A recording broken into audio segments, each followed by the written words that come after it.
সবাই ছোট ছোট নৌকা নিয়ে বা বড় নৌকা নিয়ে সবাই আসে এখানে। কিন্তু এখানেই কিন্তু প্রতিদিন শত শত মানুষ আছে, যখন সিজন থাকে হাজার হাজার মানুষ আছে। এবং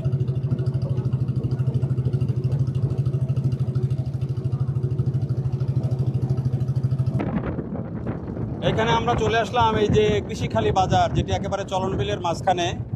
চলনবিলে যারা ঘুরতে আসেন তারা মূলত এই কৃষিখালী বাজারে আসেন। বাজার বলে এখানে একটা মাজার আছে যতটুকু শুনলাম। তো অসাধারণ একটা জায়গা, যে চারিদিকে পানি, এই বর্ষাকালে মাঝখানে একটা দ্বীপের মতো, সেখানে বট গাছ আছে, কিছু ছোট বাজারের মতো আছে। সেই জায়গাটা আপনাদেরকে ঘুরে দেখাবো। তো চলুন আমরা এখন এই যে কৃষিখালী মাজার বা বাজার যেটাই বলি, সেখানে আমরা এখন প্রবেশ করব। 15-20 মিনিটের মধ্যে আমরা চলে আসলাম ওই যে কি করিমগঞ্জ না, কবিরগঞ্জ থেকে আমরা এখন এই কৃষিখালী মাজারে চলে আসলাম। এখানে একটা সুন্দর ভিউ, এই যে একেবারে চলনবিলের মাঝখানে একটা দ্বীপের মতো, অনেকগুলা সুন্দর গাছ আছে, একটা মাজার আছে। তো আমরা এখন সেই মাজারে যাব। আমরা নামছি নৌকা থেকে, প্রতিদিন শত শত লোক আসে এখানে। তো দেখি তো মাজারে বা বাজারে কি আছে, কি পাওয়া যায় এর মধ্যে। চারিদিকে পানি, এখন যদিও পানি কিছুটা কম এখন এই, তারপরেও কিন্তু মোটামুটি একটা ভালো ভিউ আছে। সবচেয়ে সুন্দর হলো যে পুরাটাই হলো বট গাছ ঘেরা। এখানে দোকানপাট ছাড়া তো আর কিছু নাই। হ্যাঁ, তবে কোনটা মাজার? এটা হলো মাজার। প্রচুর লোক হয় না? ও, এটা হচ্ছে সেই মাজার। এই মাজার। আর এই যে একটু সাউন্ড, বটপাতার বট গাছ বাতাস হইলে যে সাউন্ড, বিলের মধ্যে যেহেতু বট গাছের বাতাস হইলে যে সাউন্ড, সেই সাউন্ডটা একটু শোনাও। দেখো দেখো কি সুন্দর সাউন্ড আসতেছে। একটু রাখো বাতাসের ওই পাতাগুলো দেখাও। বাতাস চমৎকার একটা জায়গা, সুন্দর। এই যে মাজারটা একটু দেখাও ফারুক। এটা হচ্ছে হজরত ঘাসি দেওয়ান। এখানে একটা মাজার আছে, ছোট্ট একটা জায়গা, খুব ছোট একটা জায়গা, আমাদের গ্রামের একটা ছোট বাজারের মতো। কিন্তু এখানেই কিন্তু প্রতিদিন শত শত মানুষ আছে, যখন সিজন থাকে হাজার হাজার মানুষ আছে।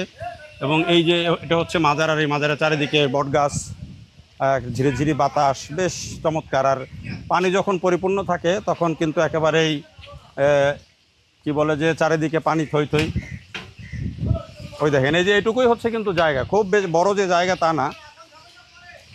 কিন্তু এইখানে আমরা যদি এই দ্বীপের মতো যে জায়গাটা, এখান থেকে যদি আমরা চলনবিলের ভিউটা আপনাদেরকে দেখাই, তাহলে বুঝবেন যে এটা দৃশ্যটা কত সুন্দর। এই সব চারিদিকে কিন্তু বট গাছ আছে। এই যে দেখেন, এই হলো চলনবিলের চিত্র। পানি কমে গেছে এখন, যদিও ওই যে নালাগুলা বা খালগুলা, যেগুলো নদী আছে, সেই নদীগুলাতে এই পানি চলাচল আছে কিছু। আর এর বাইরে আমরা দেখছি যেগুলো চারিদিকে ভরেই গেছে। পানি কি এর চেয়ে বেশি হয়েছিল? ওই পানি যখন বেশি থাকে তখন থই থই অবস্থা একটা থাকে। এই যে দেখেন চারিদিকে কিন্তু খালি ছোট্ট একটা জায়গা, দ্বীপের মতো। এই হইল চলনবিল। পেছনে কিন্তু এখন পানি নাই, পানি কমে গেছে। এইখান থেকে যদি আমরা এই যে ভিউটা আবার যদি উল্টা দিক থেকে দেখাই, দেখেন এই ভিউটা দেখেন এখানে। তো এই ছোট দ্বীপের মতো একটা জায়গা, এটারে কৃষি খালি কি মাজার বলে। এবং ওই যে মাজারের যে চিত্রটা আমরা দেখালাম, যদিও মাজারটা খুব বড় উপলক্ষ না আসলে। এখানে চারিদিকে যখন পানি থাকে, এইটা একটা দ্বীপের মতো থাকে, একটা নৌকা ভ্রমণ হয়। যেখান থেকে আমরা স্টার্ট করলাম সেখান থেকে একটা নৌকা ভ্রমণের একটা আয়োজন আছে। এবং এইটুকু নৌকা ভ্রমণ করে মানুষজন এখানে আসে। একদিকে নৌকা ভ্রমণের যে আনন্দটা সেইটা পায়, আরেকদিকে পানির যে আনন্দটা সেটা পায়। এই যে দেখেন, যারা এখানে মনে হয় রান্নাবান্না করে সব নিজেরা খাওয়ারও আয়োজন আছে। অথবা উরস হয়, যে এখানে মাজারে উরস টরস হইলে সেগুলোও দেখানোর মতো। মানে চলনবিলেও যে ঘুরতে যারা আসবেন, বিভিন্ন পয়েন্টে ঘুরতে যান মানুষ। কেউ হয়তো ভ্রাম্যমান হাঁসের খামার দেখেন, পানি দেখেন, কেউ ছোট ছোট দ্বীপের মতো গ্রাম দেখেন।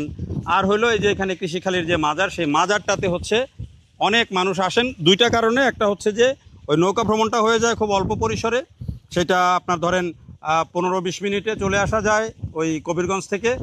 আর ইয়ার ভাড়া কি বলে যে নৌকা ভাড়াও খুব বেশি না, জনপ্রতি মনে হয় 20 টাকা করে। আবার ছোটো নৌকা রিজার্ভ করেও আসা যায় 250-300 টাকা করে। তো সেই ক্ষেত্রে এটা একটা ভালো কিন্তু ভ্রমণের জায়গা। যদিও পানি খুব বেশি দিন থাকে না, কিন্তু যখন পানি থাকে তখন চাইলে আপনারা এখানে ঘুরে যেতে পারেন। দেখার জন্য সবাইকে অনেক ধন্যবাদ।